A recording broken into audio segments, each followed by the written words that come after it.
before anyone gets their briefs in a twist, let me say this loud and clear.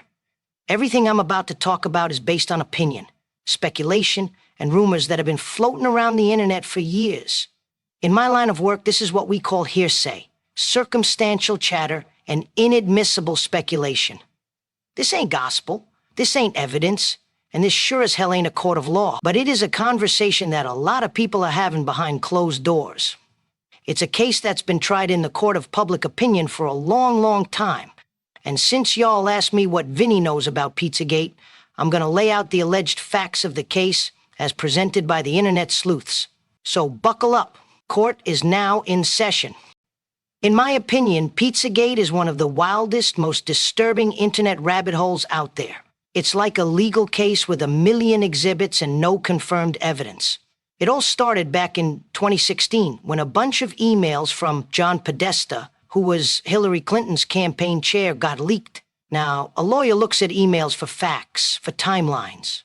But some folks online, they started looking at the language. They claimed there were weird code words in those emails, like pizza, hot dog, cheese, and pasta, that supposedly meant something a lot darker than food. In my line of work, when people start talking in code, it's usually because they're trying to hide something.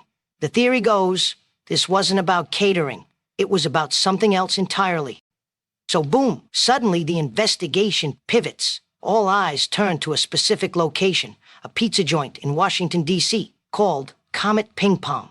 Now, this isn't some greasy spoon in the suburbs. This place is in a neighborhood full of D.C.'s movers and shakers. Proximity, folks, it matters. Rumors start flying that this place ain't just slinging pepperoni slices, but is allegedly the central hub for some kind of underground child trafficking ring. Again, let me be clear for the record. There has been zero confirmed, verifiable evidence of this. It's all internet-driven suspicion. But holy crap, did it blow up. The online chatter turned this pizza parlor into the scene of the alleged crime. Now, this is where things go from a standard criminal conspiracy theory to something out of a straight-up horror movie. In my opinion, a lot of the talk online connected this alleged ring to satanic rituals. We're talking rumors of child abuse, secret ceremonies, and symbols used by occult societies, supposedly hidden in plain sight. There were even claims about bizarre art and statues found in the homes of certain powerful elites that were, to put it mildly, disturbing as all hell. Is it just art, or is it something more? We're talking about unproven allegations, of course, but the rumors keep coming, and they paint a very, very dark picture.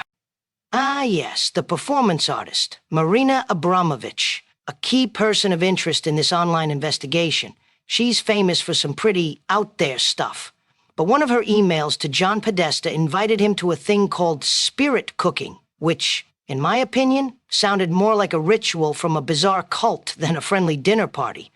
Now, she claims it's just art, a harmless performance piece. But the internet didn't buy that defense for a second. People who looked into it said the recipes involved ingredients like blood, breast milk, and I kid you not, semen.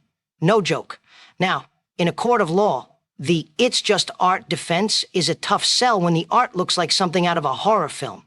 It felt, to many, like a flimsy alibi. Let's talk about the proprietor of the establishment, Mr. James Alefantis, the owner of Comet Ping Pong. Some internet sleuths did what any good investigator would do. They dug into his social media. In my opinion, some of the pictures and captions they found were weird. Real weird.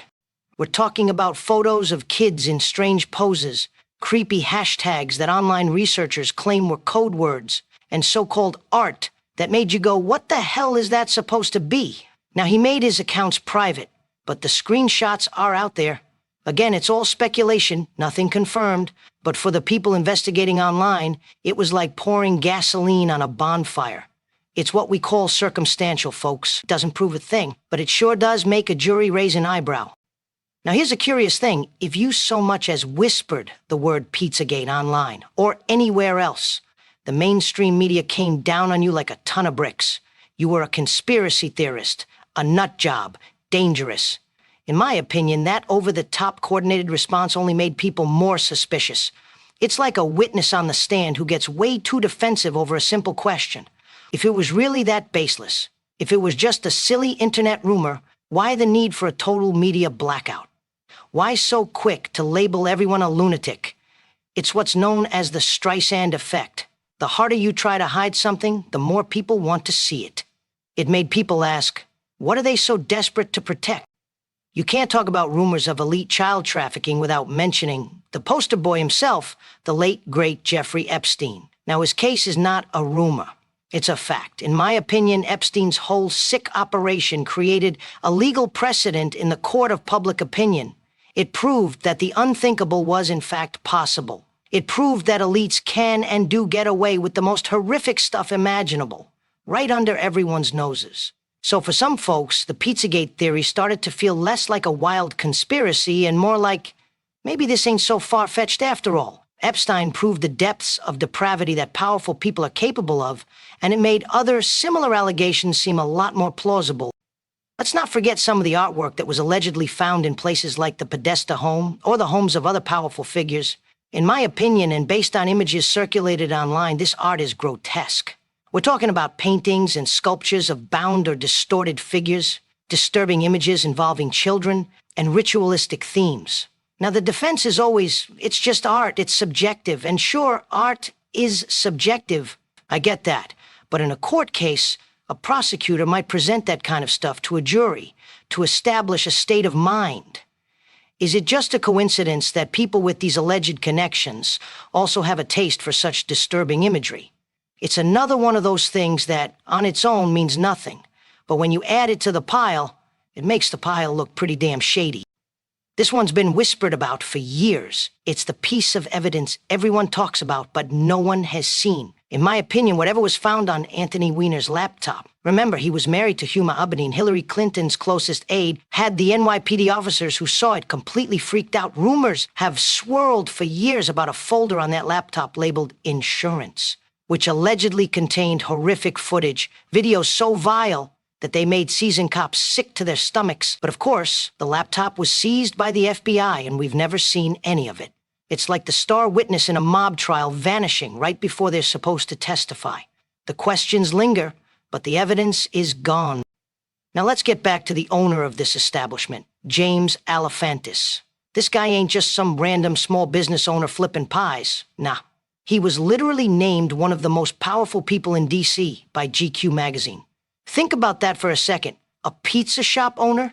More powerful than lobbyists, than congressmen? How does that work?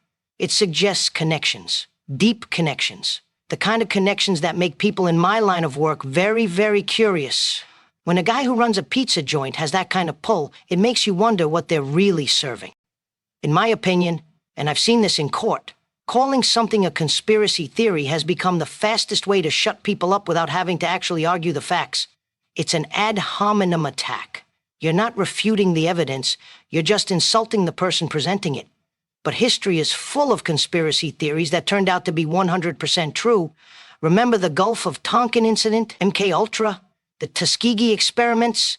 The government has lied before, big time. So when they tell you not to look behind the curtain and call you crazy for wanting to, it's worth asking, why? What's behind the curtain? Despite the fact that the mainstream media tells you every day that this is all debunked, the Pizzagate theory won't die. Why? Because in my opinion, people keep finding weird connections. The rumors are persistent.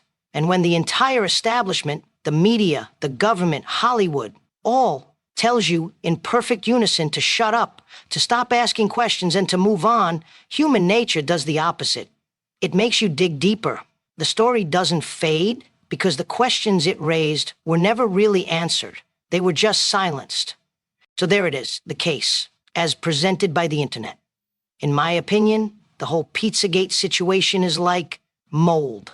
You can paint over it, cover it with PR and talking points, pretend it's gone, but the stink, it keeps coming back.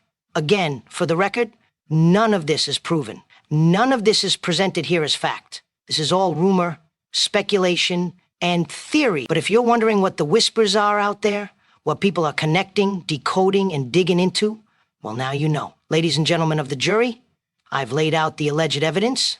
Whether it's real, fake, or something in between, that's for you to deliberate.